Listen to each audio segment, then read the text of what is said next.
But clearly China's economic model has problems. And this is why it has problems.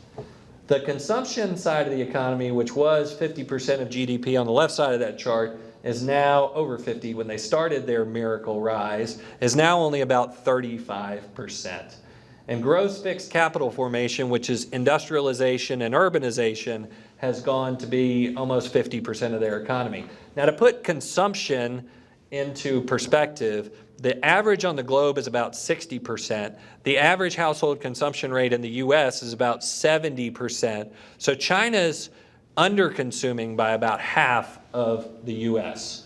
Why are they doing that? Well, households in the model they've got today really subsidize industry. Even though wages have gone up in China, they're not going up nearly as fast as corporate profits or productivity. They've pegged the currency level low, and they've done that to subsidize industry. Well, for households, that's not good because it reduces their purchasing power when they buy imported goods. They've held interest rates artificially low, and so they've punished savers to subsidize borrowers. The investment alternatives have been restricted. They have no access to the global marketplace, so they can't buy the S&P 500 if they want to. And the environment is degraded. Stacy and Saylor cough a little bit over there in Hong Kong.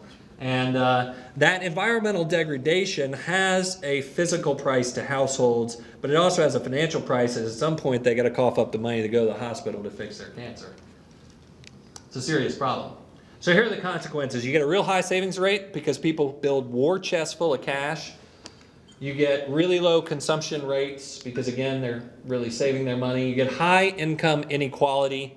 That's kind of a pervasive problem around the planet. You get capital misallocation. So if interest rates are subsidized at a low level, then projects that are uneconomical look economical. And because of that, you get rising credit risks and ultimately unsustainable GDP growth rates. This is a problem. Without change, this leads to a crisis. So China has to figure out whether it can avoid the middle income trap. This is a chart that goes back and it's going to look at a series of nations and says, after you pass a threshold of $3,000 per capita GDP, what's your trajectory of growth? And the bottom is a period of years. So here's China. The good news is there is precedent. Taiwan pulled it off.